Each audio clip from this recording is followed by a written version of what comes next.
ஒரே நிமிஷம் சார். ஏதோ ரொம்ப பொறுமையாக இருந்து ஒரு இருக்கிற தாமதங்கள் கூட சில நேரங்களில் ஒரு நல்ல அற்புதங்களை தரும். இந்த படம் அந்த மாதிரியான ஒரு நல்ல ஒரு அற்புதமான வெற்றியை கொடுத்துருக்கு. இதுல 12 வருஷம் கழிச்சு வந்தா கூட அந்த சூழ்நிலையில இருக்கிற மக்களை வந்து சந்தோஷப்படுத்துறதுக்கு உண்டான ஒரு எண்ணங்களை எங்க டைரக்டர் வச்சிருக்கிறாருக்கும் போது எனக்கு உண்மையிலேயே ரொம்ப ஆச்சரியமாகவும் சந்தோஷமாகவும் இருந்துச்சு. உங்களை எல்லாம் மகிழ்ச்சியதுல எங்க டைரக்டருக்கு ரொம்ப நான் நன்றி சொல்லிக்கணும். இந்த படத்தில் அவரோட எனக்கு ஒரு வாய்ப்பு கொடுத்து நான் இந்த வேலையை பார்த்ததுல எனக்கு ரொம்ப சந்தோஷமா இருந்துச்சு. தியேட்டரில் போய் பார்க்கும்போது மக்கள்லாம் அப்படி குடும்பம் குலுங்கி சிரிக்கும் போது ரொம்ப ஆச்சரியமா இருந்துச்சு, ரொம்ப சந்தோஷமாகவும் இருந்துச்சு. ரொம்ப ஒரு அருமையான படத்தில் வேலை கொடுத்த என்னோட டைரக்டருக்கு ரொம்ப நான் நன்றி சொல்லிக்கிறேன்.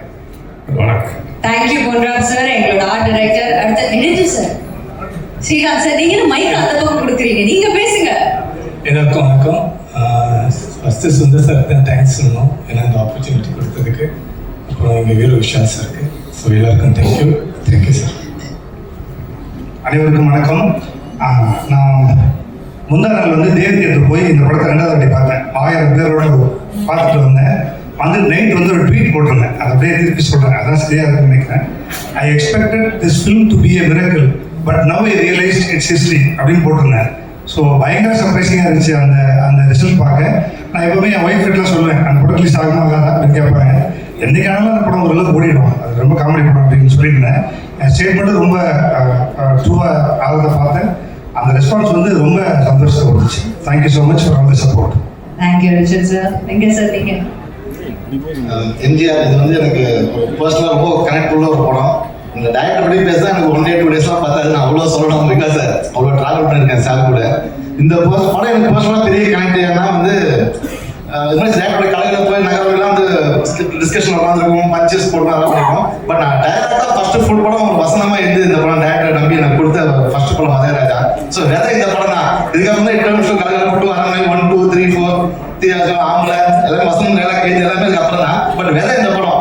ஸோ விதை போட்டு படம் வரலைன்னு இன்னொரு பெரிய கேட்டானா எல்லாரும் சொல்லிட்டாங்க 12 years ஆச்சு முன்னாடி ஒன்று பண்ணிட்டு அதை தைரியமாக சொல்கிறேன். இந்த படம் ஷூட்டிங்கில் ஜெய்ப்பூருக்கு வந்து எனக்கு குழந்தை பிறந்தது.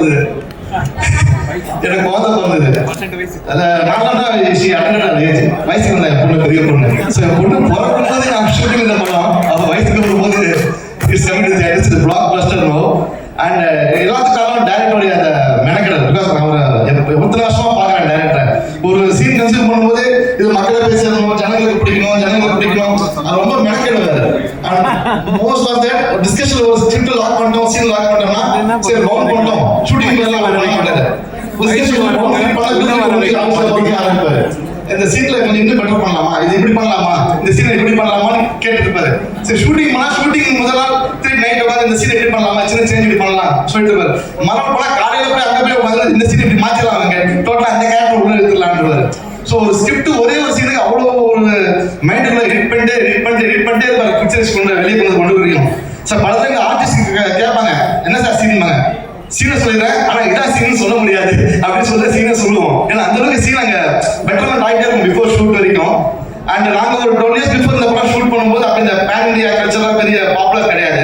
பட் அப்பயே வந்து இந்த படம் பெரிய கமர்ஷியல் பிளாக் பஸ்டர் ஆகும்னு சொல்லிட்டு நார்த்ல இருந்து Sonu Sood and Sharat Saxena, and then தெலுங்குல இருந்து சுபாராஜு, சுதா அம்மா, அப்புறம் சடகோபன் ஒய்ஃப் பண்ணாங்க அவங்க, அப்புறம் மலையாளத்தில் ஜான் கோக்கன், இப்படி நிறைய மல்டிபிள் லாங்குவேஜ் கேஸ்டிங்ஸ் எடுத்து போட்டே இருந்தாரு. அவர் அப்படியே இந்த படத்துக்கு டைரக்டர் ஒரு மிகப்பெரிய ஒரு இன்வால்மெண்ட், இந்த படத்தை பெரிய கமர்ஷியல் ஸ்பீக்கா கொண்டு வரணும். அண்ட் பெரிய சப்போர்ட் வந்து விஷால் சார். அவர் அப்படியே பெரிய ஆக்ஷன் ஹீரோ. பட் ஸ்டில் இந்த படத்தை பெரிய பாவமா இருக்கும். எவ்ரி 5 days ஒரு சாங் போட்டுருவோம், எவ்ரி 5 days ஒரு ஃபைட் போட்டுருவோம். பார்த்தா ஒண்ணு அடிச்சுட்டே இருப்பாரு, யாரையாவது இல்ல ஆடிக்கிட்டே இருப்பாரு. எங்க பயமா இருக்கும் குறுக்க போறதுக்கு, ஃபைட் வச்சு அடிச்சுட்டு போறாரு. அந்த அளவுக்கு படத்துல அவ்வளவு ஃபைட் சீன்ஸ் இருந்துகிட்டே இருக்கும். அண்ட் அந்த 6 pack மெனக்கட்ட அந்த எஃபர்ட்ஸ் அதெல்லாம் இவ்வளவு பெரிய எஃபர்ட் கொடுக்கும்போது இதெல்லாம் காரணம் 100% கடவுளுக்கு அப்புறம் மக்கள் மீடியா தான். நீங்க கொடுத்த அந்த கை கொடுப்போம், நீங்க கொடுத்த ஆதரவு, அந்த support, it's purely because of public interest. அது I just owe my hands to all of you and thanks for giving a big success and thank you sir, Vishal sir, and thanks for Vishal sir, Anjali, Santanam இங்க இல்ல but it's a very good co-star அவரு சந்தானம். அவ்வளோ direct appreciate பண்ண ஸ்பாட்லயே இது நல்லா இருக்கு வெங்கட் நல்லா இருக்கு வேகன்னு அவ்வளோ ஒரு அப்ரிஷியேட் பண்ண ஒரு அப்படி சந்தானம் இல்ல. அந்த மெயின் காரணம் விஜய் ஆண்டனி சார். இந்த சாங்ஸ் வந்து அப்படியே மேஜிக்கலா இருக்கும். இந்த சாங்ஸ் கேட்கும் போதே செட்டில் ஷூட் பண்ணும்போது அது பாருங்க இந்த வருஷம் கழிச்சு சாங் அப்டேட் அவ்வளோ சூப்பராக தான் இது காரணம் டெக்னிக்கல் க்ரூ அந்த castings everything and thanks once எல்லாருக்கும் நன்றி, வணக்கம், நன்றி. நாம் மேடைக்கு அழைக்கலாம்.